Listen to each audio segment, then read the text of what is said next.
सातारा जिल्हा परिषदेच्या निवडणुकीत राष्ट्रवादीच्या बालेकिल्ल्याला खिंडार पाडण्याकरता भाजप तयारी करू लागले। जिल्हा परिषदेच्या 64 जागांकरता निवडणुका होणार असून सत्ताधारी काय भूमिका घेतात याकडे सगळ्यांचंच लक्ष लागलंय। सातारा जिल्हा परिषदेच्या स्थापनेपासून या ठिकाणी काँग्रेसचं वर्चस्व होतं।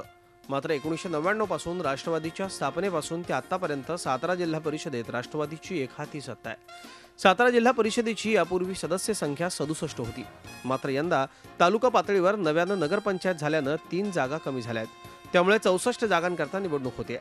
सातारा जिल्हा परिषदेवर सध्या राष्ट्रवादीची सत्ता आहे। राष्ट्रवादीकडे 39, काँग्रेसकडे 21, शिवसेनेकडे 3 आणि अपक्षांकडे 4 जागा होत्या।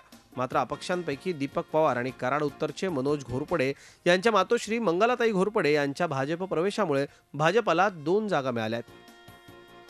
यंदा सातारा जिल्हा परिषदेचं अध्यक्षपद हे खुल्या प्रवर्गासाठी राखीव असल्यानं सर्व पक्षांच्या नजरा या राखीव मतदारसंघावर आहेत। काँग्रेस, राष्ट्रवादी, भाजप आणि शिवसेनेसह सर्वच पक्षांनी दंड थोपटलेत।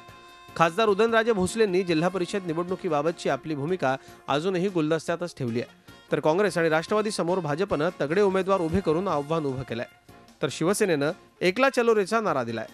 शिवसैनिकांची ठामपणे आम्ही ज्या आता आमच्या विधानसभा मतदारसंघ निहाय बैठका झाल्या त्या बैठकांमधनं स्वबळाचा सूर आलेला आहे। त्यामुळे आमच्या पक्षश्रेष्ठींचा जो आदेश येईल, पक्षप्रमुखांचा जो आदेश येईल, वरिष्ठ नेत्यांचा जो आदेश येईल, तो आदेश घेऊनच आम्ही निवडणुकीला सामोरं जाणार आहोत। जनता पक्ष जो बरोबर येईल त्या लोकांना बरोबर घेऊन जाण्याची भारतीय जनता पक्षाची भूमिका आहे।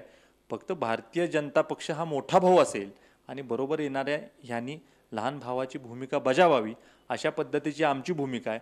पण तरी सुद्धा एखाद्या मतदारसंघामध्ये एखाद्या पक्षाचं प्राबल्य असेल, एखाद्या नेत्याचं प्राबल्य असेल, तर त्याचा सुद्धा मान सन्मान राखून 2 पावलं मागे सरकण्याची सुद्धा आमची भूमिका राहील। ज्या वेळेला आमच्या मुलाखती होतील आणि त्या मुलाखतीनंतर सातारा जिल्ह्यातला एकूण आमचे जे प्रत्येक ठिकाणचे जे प्रतिनिधी आहेत, म्हणजे विधानसभेला जे उमेदवार उभे राहिले होते त्या तालुक्याची परिस्थिती घेऊन तिथं काय योग्य आहे ती परिस्थिती निर्माण होईल, त्या पद्धतीनं सातारा जिल्ह्यातील काँग्रेस विचार करेल।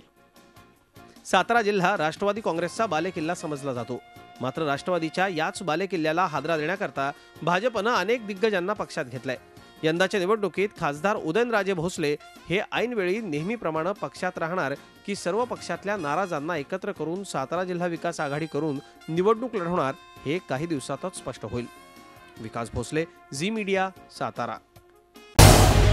झी 24 तास रहा एक पाऊल पुढे।